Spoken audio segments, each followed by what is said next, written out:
Renungan diambil dari buku yang berjudul Dipanggil untuk Mencinta, karya Anthony de Mello.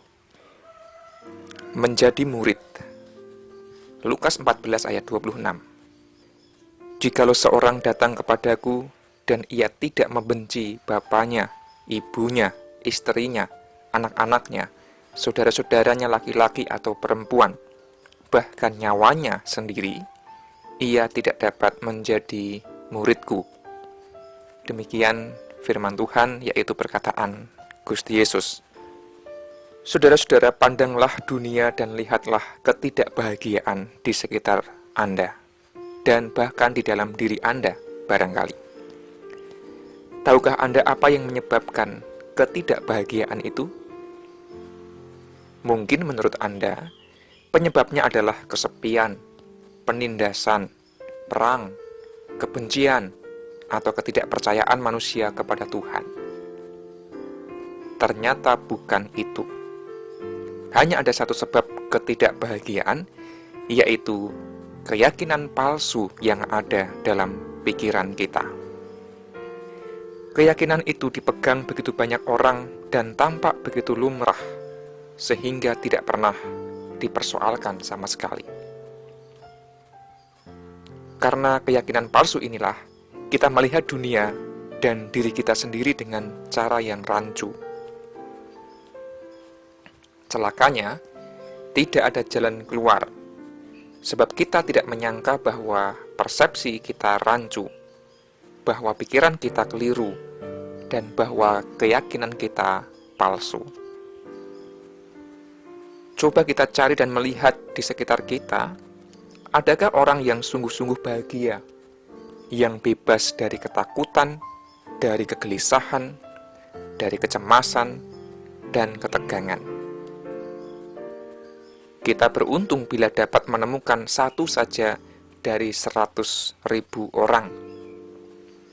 Kenyataan ini seharusnya membantu kita untuk waspada terhadap pemrograman dan keyakinan-keyakinan yang selama ini kita pegang.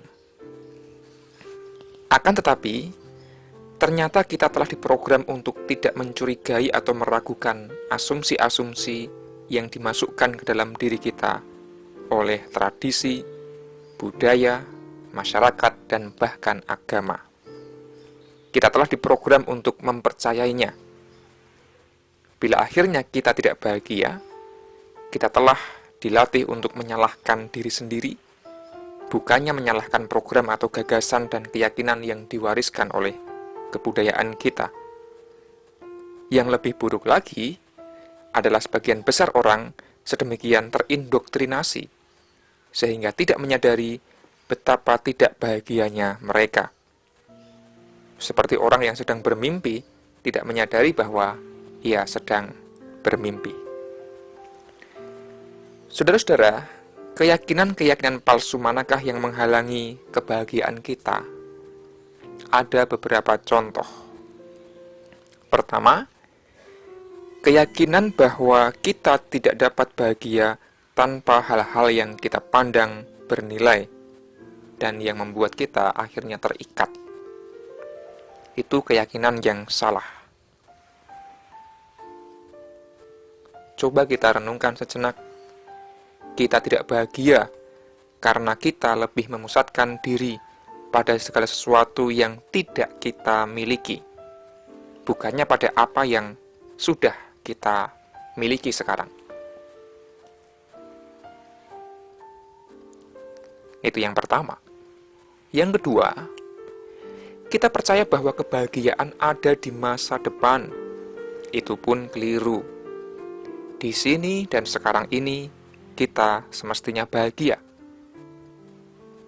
Keyakinan palsu dan persepsi yang rancu itu telah menjerat diri kita dalam ketakutan, kecemasan, kelekatan, konflik, rasa bersalah, dan sejumlah pemrograman yang lain.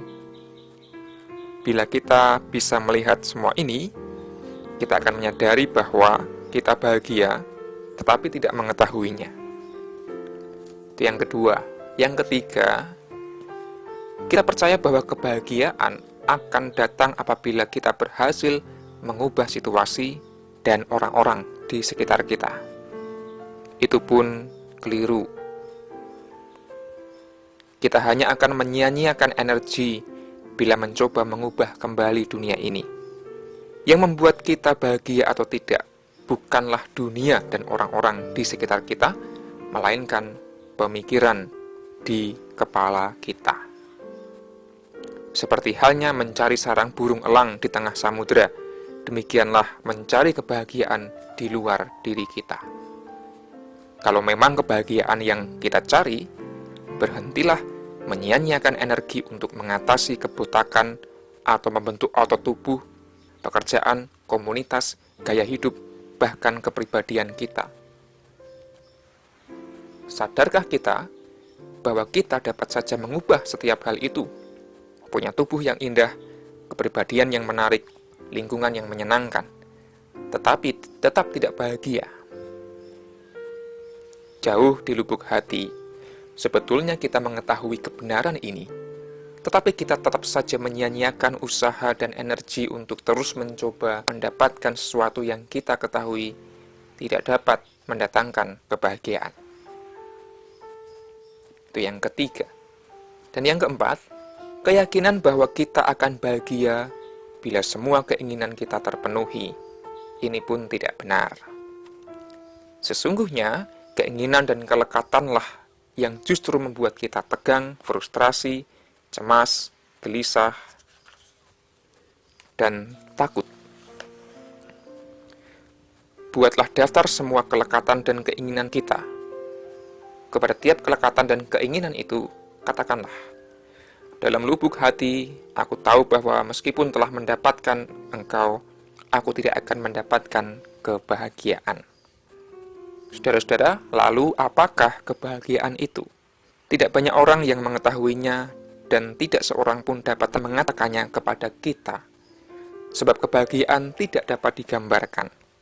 Dapatkah Anda menggambarkan cahaya kepada mereka yang tinggal dalam kegelapan selama hidupnya?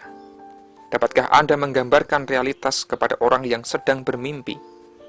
Pahamilah kegelapan kita, maka kegelapan itu akan sirna, dan Anda akan mengenali cahaya. Pahamilah mimpi buruk kita, maka mimpi itu akan berakhir, dan kita akan menjadi sadar akan realitas. Pahamilah keyakinan-keyakinan palsu kita, maka keyakinan-keyakinan palsu itu akan lenyap, dan kita akan tahu cita rasa kebahagiaan. Jikalau orang sangat menginginkan kebahagiaan, mengapa mereka tidak mencoba memahami keyakinan palsu mereka? Pertama, karena mereka tidak pernah melihatnya sebagai sesuatu yang salah, melainkan dianggap sebagai fakta atau realitas. Kedua, mereka takut kehilangan satu-satunya dunia yang mereka kenal, yaitu dunia keinginan, kelekatan, ketakutan, tekanan sosial, ambisi, kekhawatiran, rasa bersalah, yang disertai dengan percikan, kesenangan, kelegaan, kegembiraan yang sifatnya sesaat.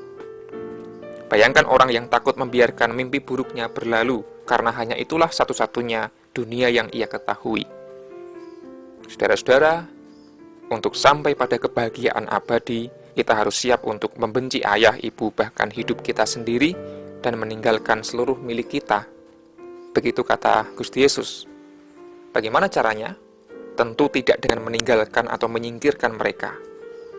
Sebab apa yang kita singkirkan dengan terpaksa, justru akan mengikat kita selamanya. Sekalipun mereka tetap bersama kita, mereka akan kehilangan cengkeraman dan kemampuan untuk menyakiti kita. Pada akhirnya kita akan keluar dari mimpi, kegelapan, ketakutan, dan ketidakbahagiaan.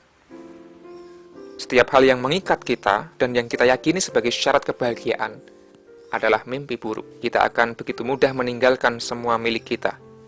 Kita akan menghentikan segala kelekatan kita dan menghancurkan kemampuan mereka untuk melukai kita. Pada akhirnya, kita akan mengalami keadaan misterius yang sulit digambarkan, yakni kebahagiaan dan kedamaian abadi. Demikian renungan hari ini, Tuhan memberkati. Amin.